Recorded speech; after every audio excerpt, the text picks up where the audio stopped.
En Argentina ha habido varios investigadores. El primero fue Patrick Burnay, que dice, un libro que se llama El escape de Hitler, que dice Hitler está vivo en Argentina. Y justamente Abel Basti, con quien vamos a hablar ahora, ha escrito una saga de libros muy importante, tiene como 6, 7 libros al respecto. Tras los pasos de Hitler, Bariloche nazi, los secretos de Hitler, Hitler en Colombia, el exilio de Hitler, y hace unos pocos meses publicó La segunda vida de Hitler, en relación a esto que empezó en 1945, pero no se sabe cuándo terminó. Así que bueno, la idea es hablar de todo esto. Bueno, claramente, digamos, en este caso hay una investigación, son libros con datos, ¿no? Un poco más real que, digamos, el mito de la gente, o no, lo que quedó, decir, bueno, dónde murió Hitler, dónde estuvo, si estuvo o no en la Argentina. Bueno, seguramente con Abel vamos a hablar de estos temas, nos irá a contar de los testimonios que él tiene para sustentar cuáles son sus versiones. Yo alguna vez he charlado con una mujer que era ahijada de Hitler, y ella me decía el plan A era llevarlo a Hitler al Tíbet, porque había una relación entre... ¿Ahijada de Hitler? Sí, está viva todavía, anda por acá en el sur. O sea que eso confirma un poco. Ella dice, acá no lo vi, dice, sí me tenía UPA en Alemania, dice, pero yo iba a la escuela y ella me iban a ver los deberes con Eva Braun en plena guerra con Hitler, una historia muy, muy loca cuando te la cuentan, ¿no? Y dice, con los chicos era bueno, dice, lo que tenía todo lo otro, dice, pero conmigo era bueno, dice esta mujer. Claro, bueno, pero era una nena de 10 años. Y era el tío. Un tío, un amigo de la abuela. Bueno, otra historia esa. La gente del Hotel Eden de la Falda, que es de donde se financió el nazismo en la década del 20. Sin la Falda en Argentina no hubiera existido Hitler en Alemania en el inicio del Partido Nacional Socialista. ¿Y llevaba el apellido? No. Ella no. No, pues no son de sangre, digamos, hay un parentesco, pero ya lejano, pues son otro apellido. Son las nietas de doña Ida Bonfer, que era la dueña del Hotel Eden de la Falda, que a su vez antes de venir a Argentina era amiga de Hitler de chicos, y se mantuvo una relación de amistad y lo acompañaron a Hitler en la locura esta de hacer el Partido Nacional Socialista. Y le mandaban plata de la Falda a Córdoba, a Alemania, incluso lo iban a ver en auto. Doña Ida salía con el Mercedes-Benz patente 001 de la Falda, se cargaban en un barco en Buenos Aires, iban en el vapor con el auto a Hamburgo, lo bajaban, iban a ver a Hitler, iban a ver a Goebbels, que eran amigos, iban a ver a sus hermanas a Austria, iban a ver a sus nietos, que es esta gente que te digo que vivían en el norte de Italia, en Bolzano, y de ahí se volvían a Hamburgo, cargaban el auto, lo bajaban en Buenos Aires, iban en el Mercedes-Benz patente 001 de vuelta a la Falda, al Hotel Eden, años de la década del 30. Bueno, y hace un par de meses murió este militar, ¿no? Donde le había contado por lo menos a uno de sus hijos de haberlo visto, ¿no? A Hitler en Argentina. Lo vamos a dejar a Abel que nos cuente toda la historia. Abel ha estado con varias personas que aseguran. Pero bueno, hace varios días que se viene hablando de esto también, de que si era o no amigo de Perón. Bueno, ahora sí lo tenemos en línea a Abel Basti. ¿Qué tal, Abel? Buenos días. ¿Qué tal? Buen día, ¿cómo están? Buen día, Abel, un gusto saludarte. Rubén Seminari habla, la verdad, muy agradecido de la deferencia que nos estés atendiendo, ¿no? Para quienes no lo ubican, Abel es un escritor con una larga trayectoria que ha escrito muchos libros respecto a la hipótesis de Hitler vivo en Argentina, en Sudamérica, periodista de Clarín, de ámbito financiero, de agencia DIN. Hoy por hoy vive en Bariloche, ha hecho excursiones exploratorias buscando submarinos nazis en las costas argentinas. La verdad que hace un montón de tiempo que trabaja en este tema, que investiga, así que para nosotros un honor tenerte hoy en nuestro espacio, Abel. No, por favor, un gusto por estar con usted, por poder conversar, gracias por la invitación. Bueno, tu último libro habla de la segunda vida de Hitler. Nosotros veníamos recién hablando con la gente de que uno de los grandes misterios de la Segunda Guerra ha sido justamente la muerte o no de Hitler en el búnker el último día de la guerra, ya el 31 de abril de 1945. Y la primera pregunta que te voy a hacer es ¿por qué tantos nazis eligieron la Argentina como un refugio seguro para escapar a los tribunales europeos después del fin de la guerra, no? Yo creo que el gran secreto no es el escape de Hitler en sí en particular, sino que es el acuerdo que llegan a alcanzar los nazis con los norteamericanos, un acuerdo antes de que terminara la guerra, que consistió en la evasión hacia Occidente de todo lo que era el capital del Tercer Reich ante el avance comunista que prácticamente había tomado media Europa, ¿no? Y que estaba tomando inclusive Berlín. Así que lo que hay es un gran acuerdo secreto de traspaso de hombres, de desarrollos tecnológicos, industriales, científicos, divisas obviamente, y todo lo que pudiera ser de gran importancia perteneciente al imperio de Hitler, ¿no?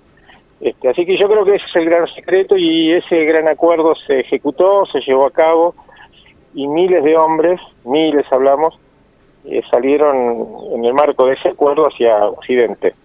Yo diría que es Argentina el país que más nazis recibió. Hubo Correcto. miles de nazis cruzando el Atlántico, todos los países americanos recibieron nazis, y el que más recibió efectivamente fue los Estados Unidos, ¿no? Así que me parece que el gran secreto es ese, y dentro de esos miles de hombres también salió Adolf Hitler. También en algún momento, en alguno de los libros, hablas de que estuvo en Colombia, ¿no? Sí, los nazis se movían dentro de un mundo reconfigurado. O sea, a partir de 1945 hay un reseteado del mundo.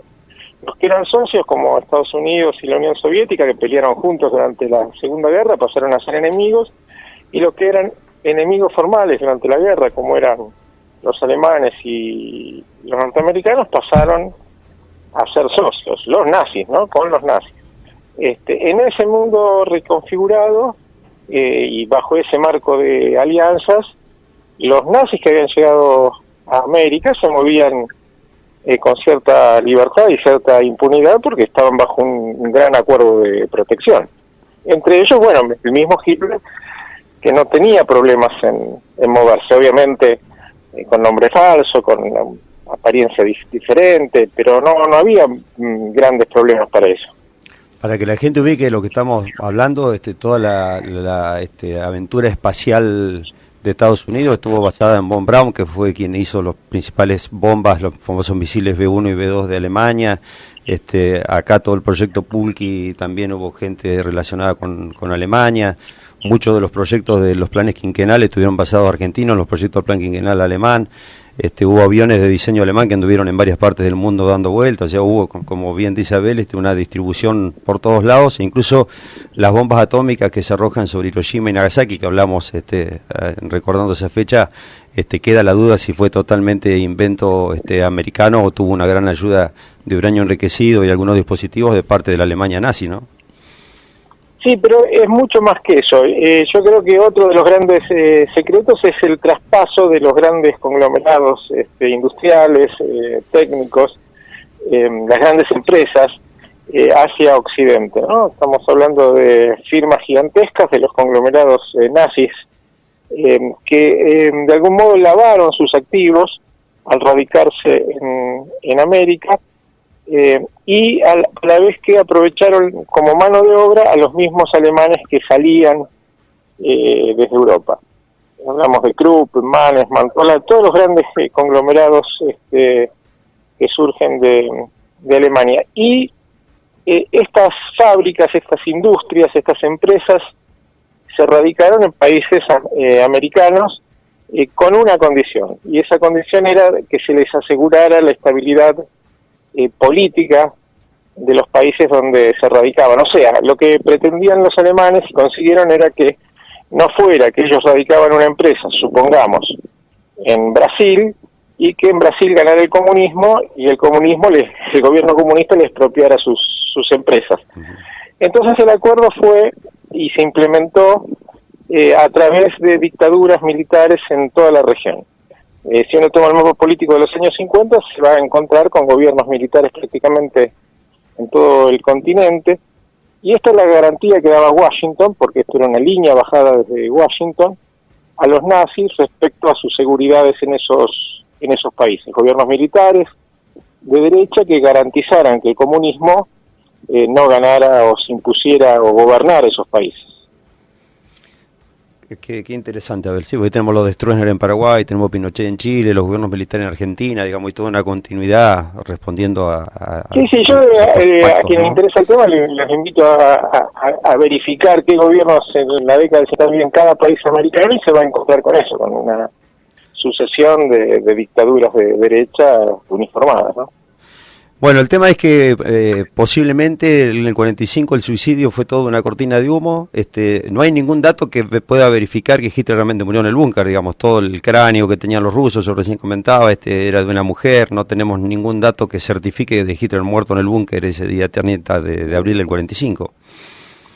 Sí, pero son estas paradojas de la historia, ¿no? Uno repite a veces cosas que respecto al suicidio de Hitler, que si uno toma los diarios de época, se sienta en una hemeroteca o en algún archivo de algún diario de época, comienza a ver los diarios de 1945, que es un ejercicio que yo hice y que cuantifiqué porque tomé diario por diario, le saqué una foto a cada artículo, después cuantifiqué esos artículos, se va a dar cuenta que el 90% de los artículos periodísticos públicos, digamos, lo que leía la gente, habla del escape de Hitler, no habla del suicidio. Los que hablan del suicidio es un pequeño círculo íntimo de Hitler que quiere imponer la versión de que su jefe se suicidó y bueno, que su cadáver desapareció, con lo cual, punto final para Hitler. Pero además de lo que es artículos periodísticos, si uno lee las declaraciones de los grandes personajes de la época, los va a encontrar diciendo exactamente lo mismo. Stalin acusa a España de haber dado refugio a Hitler, Franco tiene que salir en España y decir, yo no lo tengo acá, si escapó acá en España no está. Stalin pide que se lo juzgue en ausencia en Nuremberg, si bien no estaba, pero que se lo juzgara igual y se lo condenara. O sea, hay una serie de declaraciones públicas y de incidentes públicos que claramente demuestran que Hitler había escapado. Hoy además tenemos todo lo que son documentos clasificados que en esa época eran secretos respecto a la CIA, el FBI, la KGB, etcétera, etcétera, que van en la misma dirección. Y como vos decías, tampoco hay ningún elemento de prueba que demuestre que Hitler murió en el búnker de Berlín. Claro, pero y además digo, cuando vos empezaste a recopilar, ¿no?, todos estos testimonios, diferentes charlas que hay y los archivos que decís, bueno, es distinto, se debe ver distinto el tema, ¿no?, que solamente lo que un usuario común puede observar a través de un diario que recuerde de algún medio de la época, ¿no? Sí, claro, hay que entrar en detalle. Yo tengo un libro dedicado solamente a eso, se llama El exilio de Hitler, donde, bueno, están todas las declaraciones públicas, los documentos secretos, las declaraciones de los testigos, una por una, porque había nazis que habían apresado a los rusos, la mayoría que estaban en el búnker lo apresaron los rusos, hay algunos testimonios que quedan en manos de los norteamericanos, y cuando uno coteja todas esas declaraciones, que son oficiales, digamos, hechos ante un tribunal, ante fiscales, etcétera, va a encontrar una gran serie de contradicciones, de disparates, de mismas personas que dicen cosas distintas en diferentes momentos, desde la fecha de la muerte hasta la forma de la muerte, en fin. Entonces, cuando uno alinea todos los elementos de prueba de época, se va a encontrar con que no hay suicidio, no hay una pericia criminalística en el búnker, no hay un arma homicida, bueno, no hay cadáver, y así sucesivamente, a tal punto que la Alemania de posguerra, que es la Alemania no nazi, digamos, ¿no?, la que surge después de la guerra, no lo va a declarar muerto a Hitler, sino hasta 1955. Por una cuestión legal, al no tener ningún elemento de prueba, lo declaran en presunción de fallecimiento en 1955 muerto, pero con esta salvedad, desde el punto de vista legal, entre 1945 y 1955, para el Estado alemán, formalmente Hitler estaba vivo, porque no había declaración de muerte. No solamente estaba vivo, sino que además no estaba procesado, no tenía ninguna acusación en su contra, por lo tanto no había ninguna orden de captura. Esa es la situación legal de Hitler durante esos años. Abel, en tu búsqueda, en tu investigación, has encontrado a mucha gente en la Patagonia o en otros lugares como también en Colombia que dicen yo estuve con Hitler, ¿no? Yo le di de comer, yo lo cuidé, yo estuve siendo su seguridad. Bueno, hace pocos días revuelo que se armó con la declaración del militar que dice Perón me dio el maletín y se lo llevé a Hitler y que vos has recabado esta información con sus hijos. ¿Cuáles son de todo eso, que esas entrevistas que ha realizado, todos esos testimonios, lo más impactante, digamos, los que más garantía tienen de que Hitler realmente estuvo en Bariloche o en el resto del país? No, es una asociación de testigos, todos concordantes en respecto a sus testimonios, respecto a lugares y tiempos. Creo que cada uno tiene su importancia en particular. Efectivamente, el último es el teniente coronel Julio Alberto Hale, que yo alcancé a grabar antes de su muerte, ¿no? O sea, tengo una grabación de 2 horas con su relato y además una carta manuscrita de 6 carillas donde relata este encuentro con Hitler en Bariloche en el año 1953. Yo lo publiqué en mi último libro, ese testimonio, con una condición que tenía impuesta, que había acordado, que era no dar a conocer su nombre hasta su muerte. Yo publiqué el libro y el hombre falleció al mes y medio más o menos, con lo cual quedó liberado el tema de identificar al teniente coronel. Me parece un relato muy muy interesante, muy detallado, calificado, digamos, por la posición jerárquica dentro del ejército argentino, el teniente coronel Seil. Así que creo que es un muy buen testimonio, que se suma a otros cuantos, ¿no? A otros más que tengo también filmados. ¿Y cuál es tu teoría de la vida de Hitler acá en Argentina? Ya vino con Eva, desarrolló una vida normal, estuvo mucho tiempo, tuvo hijos, trajo hijos de Alemania. ¿Qué es lo que dice tu investigación hasta acá al respecto? Bueno, yo digo lo que dicen los testigos, ¿no? O sea, yo en los libros no hablo, no conjeturo, yo publico lo que van diciendo los testigos y es más o menos eso. Es una vida en el exilio de muchos años, con su mujer Eva Braun, manteniendo reuniones de determinado corte con su gente, con sus camaradas de época, con autoridades sudamericanas, militares, con movimientos dentro del país y fuera del país, y una muerte presunta en Paraguay a fines de los años 60. Y Eva Braun mucho más acá posiblemente, ¿no es cierto? Sí, Eva Braun era mucho más joven que él, así que la viuda de Hitler vivió varios años más, ¿no? Yo le perdí el rastro informativo, digamos, de acuerdo a los testimonios, y a fines de los años 90, más o menos. ¿10 libros tenés en total? 9 y estoy escribiendo el 10º, sí. El número 10. Bueno, ¿cómo arrancó tu fanatismo por esto? No, la verdad que es un tema que a mí nunca me interesó, ni los nazis, ni la Segunda Guerra Mundial, ni Hitler, ni ninguna cuestión de este tipo bélico. No leía historietas relacionadas al tema, ni el Tony, ni D'Artagnan, ni los cómics, nada. Pero trabajando en Bariloche como corresponsal en distintos medios, estalló el caso del capitán Eric Kripke, que fue detenido en Bariloche a mediados de los 90, y bueno, a partir de ahí tuve que escribir todos los días sobre los nazis, ¿no? Uh-huh. Kripke estuvo mucho tiempo detenido en Bariloche porque en primera instancia se falló la extradición que era pedida por el gobierno italiano por crímenes de guerra.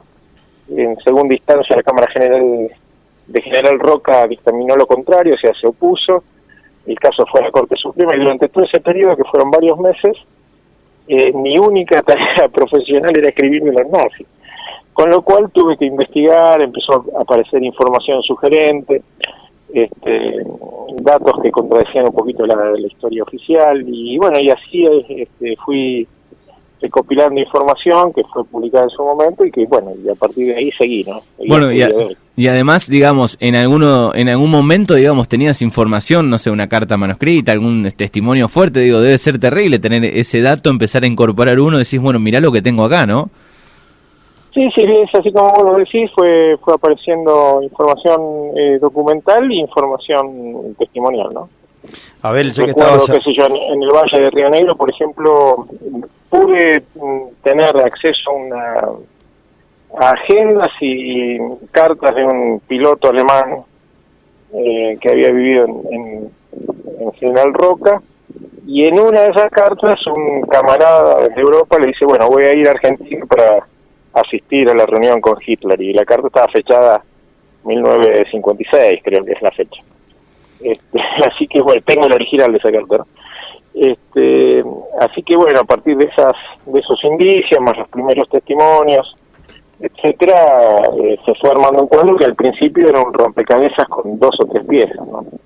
Hoy ya el rompecabezas está mucho más armado, pueden faltar algunas piezas, faltan piezas, pero el cuadro del rompecabezas, la figura es muy evidente. Hitler vivió en la Argentina. Abel, estabas hablando recién del caso Prieke, para que la gente se ubique, era un militar alemán que estaba en Bariloche, acusado de ser responsable de una de las 323 muertes de las fosas ardeatinas en Roma. Habían matado a unos alemanes, Hitler da la orden de que maten 10 por cada uno, bueno, terminan asesinando a esa cantidad de gente. Aparece un periodista de Estados Unidos, entrevistar a Juan Mahler, que era el dueño del Hotel Campana, en realidad era otro alemán, Korps de apellido, y él les dice, en criollo dice, no, el pecado gordo no soy yo, dice, el jefe mío estaba acá a 2 o 3 cuadras, y así un poco es que lo encuentran a Priebe, que era director de uno de los colegios más importantes de Bariloche, el Primo Capraro. Y contanos, si querés, dónde estuviste el día de la detención de Prieke, porque creo que fuiste uno de los testigos presenciales de ese día, ¿no? Es el caso más o menos como vos lo contabas. Prieke era un personaje destacado de la sociedad barilochense y de Río Negro, te diría, porque, bueno, se sacaba fotos con el intendente, con el gobernador, con las grandes personalidades que lo reconocían como un personaje importante de Bariloche. El día de la detención, bueno, yo lo estaba entrevistando a las 10 de la noche, creo que era un viernes, un día de semana, en su propia casa, ¿no?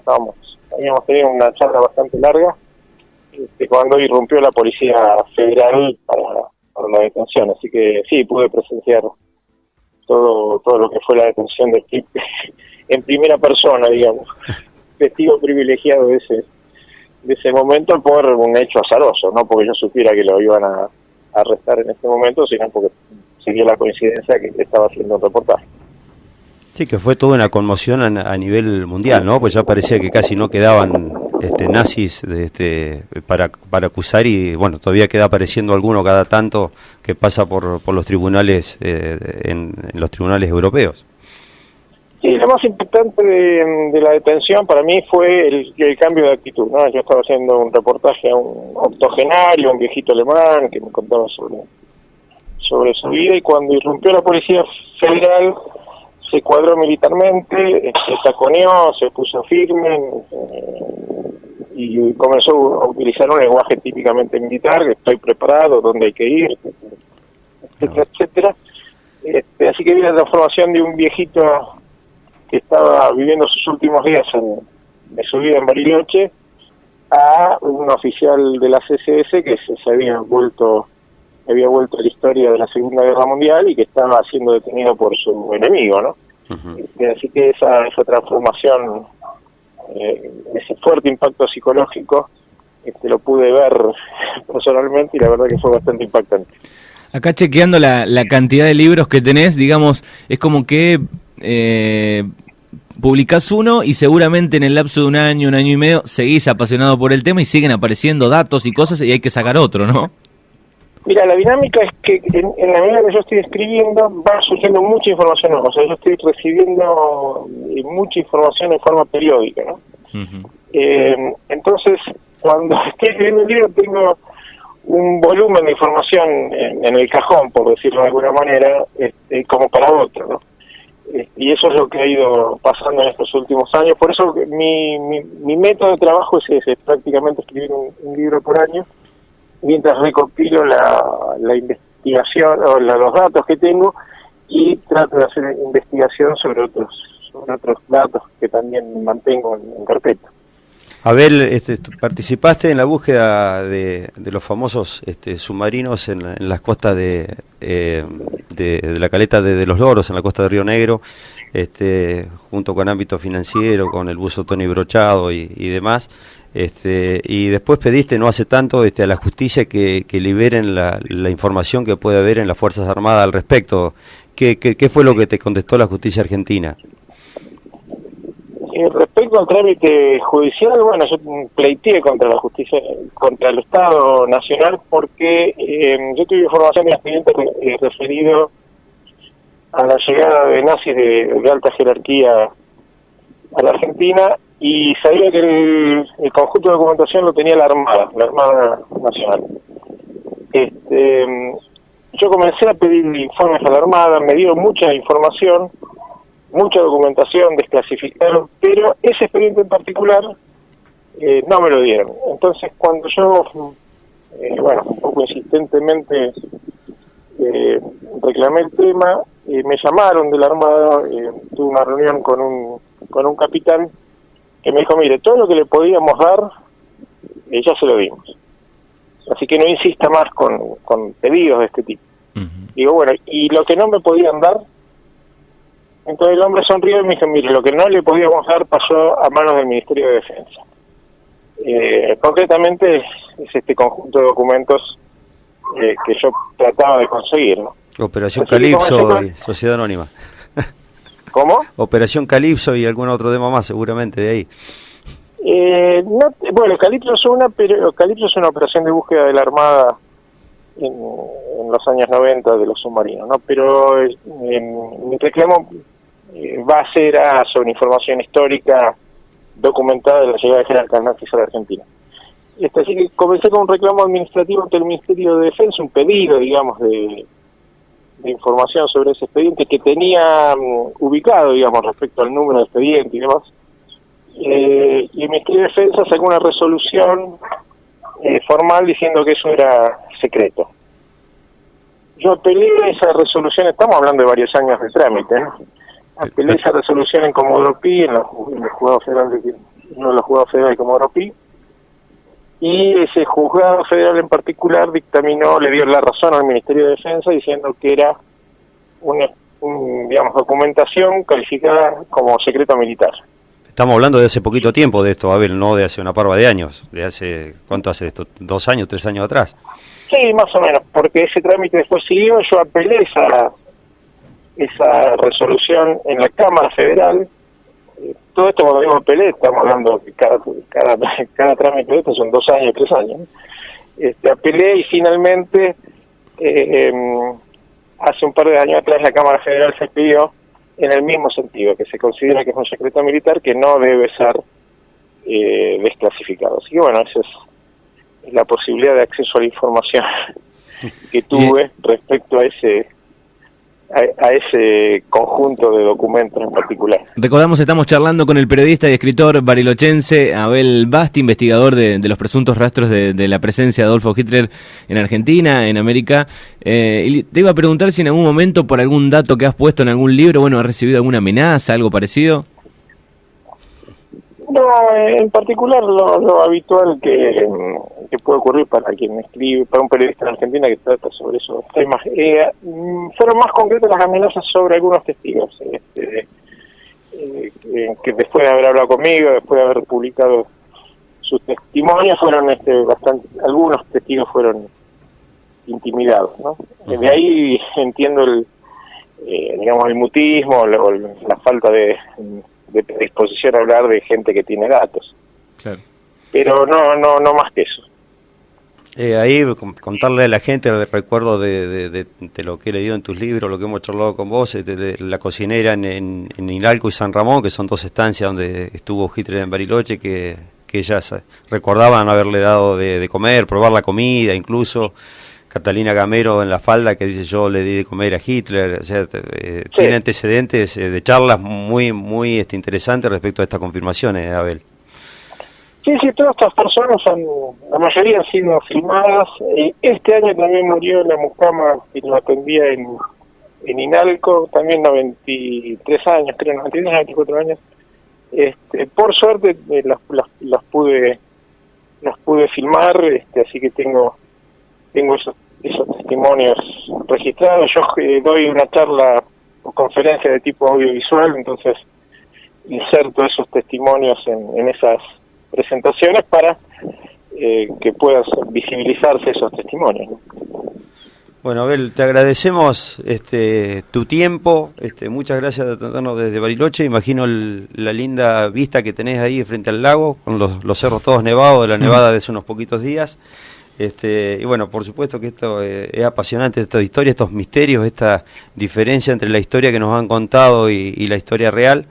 Y bueno, todas las cosas que quedan ocultas, ¿no? Porque vos decías, hay todo una historia de lo que fue la Guerra Fría, de imponerse unos sobre otros, y bueno, esperemos que todas estas historias no vuelvan a repetirse, aunque lamentablemente el caldo de cultivo está para que el mundo, Dios quiera que no vuelva a repetir estas historias, pero estamos en ese camino, parece, ¿no?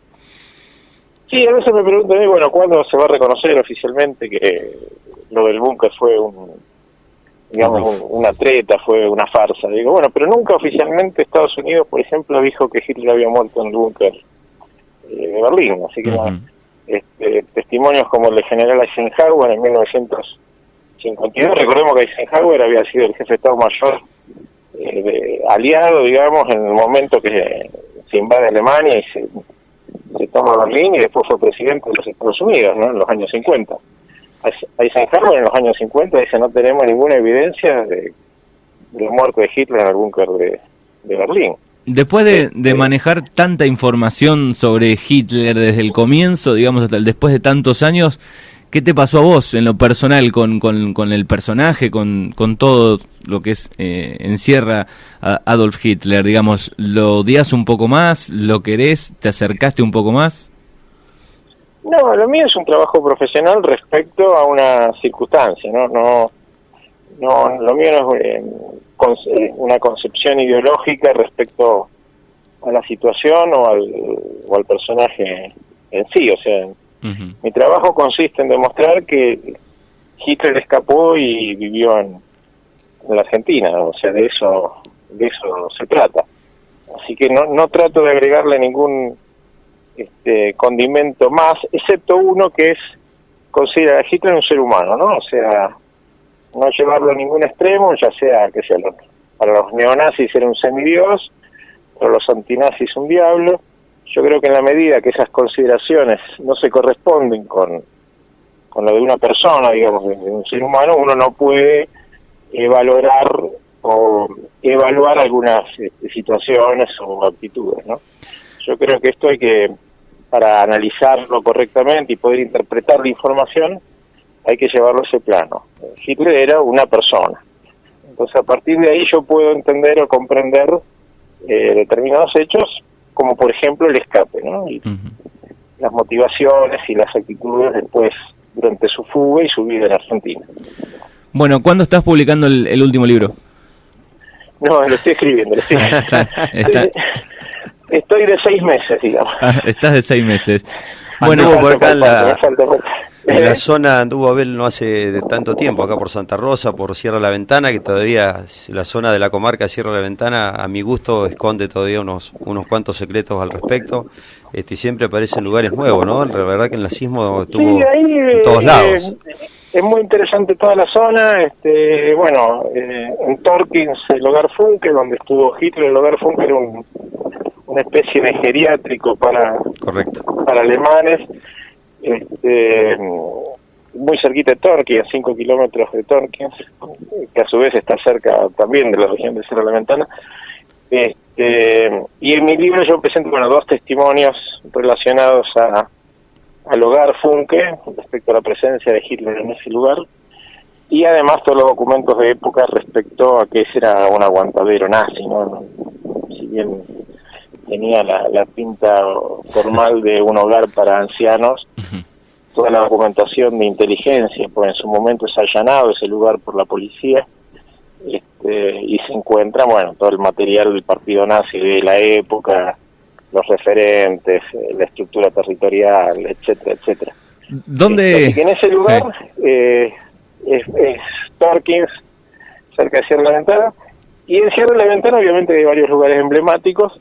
El que yo no conocía es una casa que está ubicada frente a la estación de ferrocarril de Sierra La Ventana, que es un hotel que pertenecía a un miembro del partido nazi en su momento, y que hace pocos años, cuando fueron a remodelarlo, encontraron en los subsuelos una serie de túneles y habitaciones escondidas, digamos, ¿no?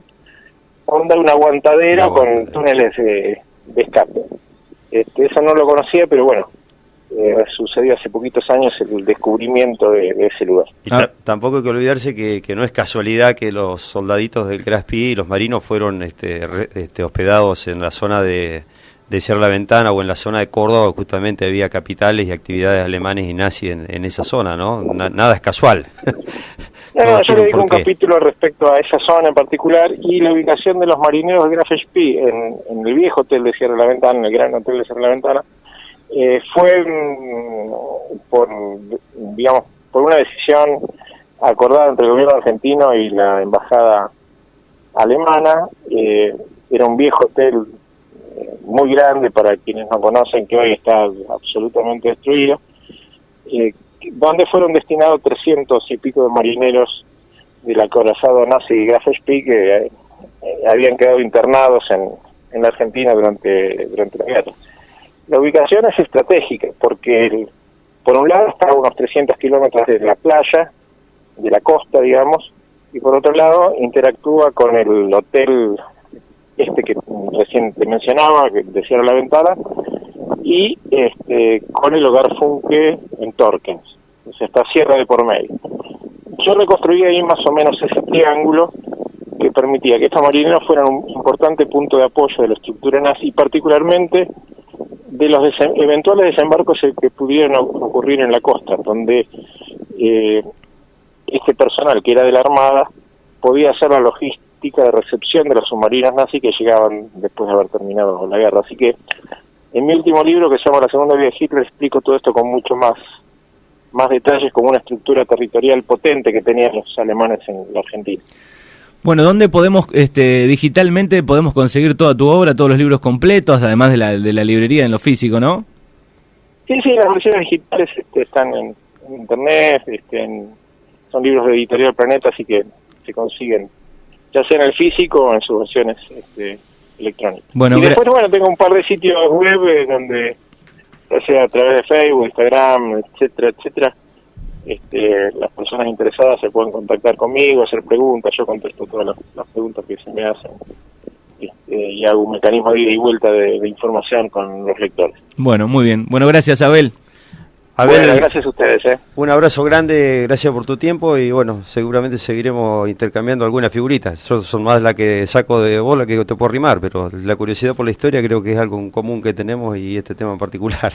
Así que bueno. Sí, yo creo que la historia se reconstruye de esa manera, ¿no? O sea, intercambiando la información que se va obteniendo. Yo tengo mucha información que me dan la gente que se comunica conmigo, los lectores, que dicen, bueno, yo conocí un viejito, mi primo, mi abuelo, etcétera, y bueno, son pequeños granitos de arena, pequeñas piecitas de un gigantesco rompecabezas, pero que bueno, todo va sumando y se va armando en un cuadro bastante coherente que permite reconstruir la historia. Esperemos que ahora que estamos próximos a una elección general, el próximo presidente diga, muchachos, abran los archivos, así nos enteramos de todo lo que he guardado en los archivos de la Argentina, ¿no? Sería bueno para toda la historia, para poder enterarnos lo que realmente pasó. Al menos de lo que queda, ¿no? Pues claro, los archivos han sido limpiados, ha desaparecido mucho material, pero bueno, ojalá algún día se tome esa decisión. Bueno, Abel, un abrazo grande, que tengas un buen día. Gracias por tu atención. Chao, hasta luego. Bueno, un placer hablar con Abel realmente. ¿Cómo conoció a Abel usted? La verdad que las redes sociales abren mucho el juego y bueno, es un tipo muy cordial y arrancamos cruzando alguna información y cambiamos alguna figurita por ahí. Yo meto la nariz bastante en todos lados también y bueno, nos encontramos en las redes y charlamos cada tanto y discutimos por ahí que sí, que no, que dijo, que no dijo, que bueno. Bueno, gracias y dentro de 15 días lo volvemos a tener, muy buen testimonio, así que felicitaciones. Vamos a verla dentro de 15 días, vamos a ver si podemos hablar con Lapid. Lapid es un escritor también, él es de Villa María en Córdoba, radica mucho parte de su tiempo en España y escribe novelas relacionadas a historias nazis en la Argentina, y estos días se está haciendo un trabajo muy interesante en Córdoba con otro grupo de escritores. Están recorriendo los colegios secundarios analizando qué posibilidad habría de que vuelva a existir en el mundo una locura como fue el nazismo y cuáles son los caldos de cultivo, digamos, que hubo y los que hay hoy para que aparezcan algunos gobiernos autoritarios otra vez en el mundo, ¿no? Un mundo que está convulsionado, donde aparecen extremas de los dos lados. Así que vamos a charlar con él al respecto de qué es lo que nos deja como enseñanza a la humanidad este desastre que fue el holocausto, que fue el nazismo, y ver cómo podemos de alguna forma utilizar esa historia para no volver a transitarla, que es lo bueno de la historia, conocer los errores para no volver a caminarlos, ¿no? Bueno, muchas gracias y hasta dentro de 15 días. Bueno, buena semana para todos.